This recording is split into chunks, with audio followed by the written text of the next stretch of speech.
They say Hollow Creek doesn't exist on any map for a reason.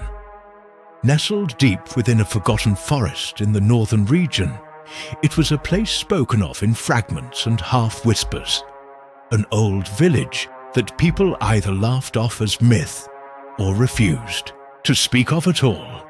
The few who claimed to have been there were never quite the same afterward. "The bell," they would say, eyes vacant. It never stops ringing.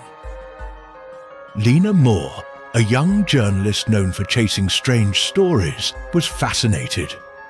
She had written about ghost towns, cursed relics, even ancient burial grounds.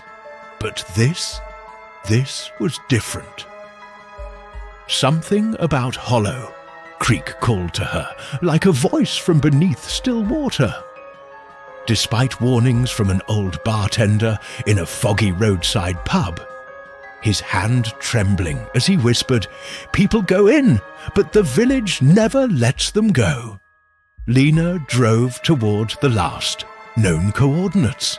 The paved road dissolved into gravel and then into dirt. Her GPS blinked, glitched, and then shut off. The sky darkened unnaturally fast, clouds swirling like smoke. Then, as if appearing from nowhere, the village emerged from the trees. Hollow Creek was beautiful in a haunting kind of way. Stone cottages, covered in ivy, a crooked chapel with a towering steeple, and a cobbled path running through the heart of it. But there were no people. Not a single soul in sight, and yet Lena felt watched. The air was thick, heavy. She heard the sound then, a bell tolling from the chapel tower. Slow, dull, endless. She explored the streets calling out. No response. Every door she knocked on creaked slightly open, but revealed only dust and darkness. There was no electricity, no animals, no birds, only that bell. Always that bell. As night fell, fog rolled in like a wave. Lena took refuge in a small cottage that looked less decayed than the rest.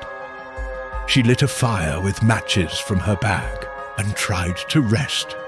At exactly midnight, she heard it, whispers low, repeating her name. Lena, Lena, Lena! She rushed to the window. Nothing. Just mist pressing against the glass like ghostly fingers. But the voices grew louder, circling the house.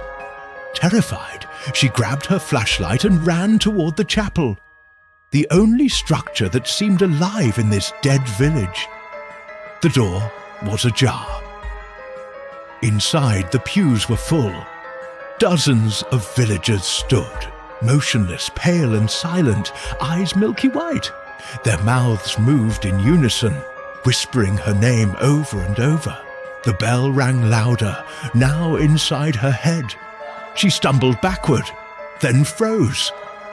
A tall, shadowy figure stepped out from the pulpit, his face impossible to see beneath his wide-brimmed hat. "You heard the bell," he said, voice deep and hollow. "Now you belong to Hollow Creek." The doors slammed shut behind her, and the bell never stopped.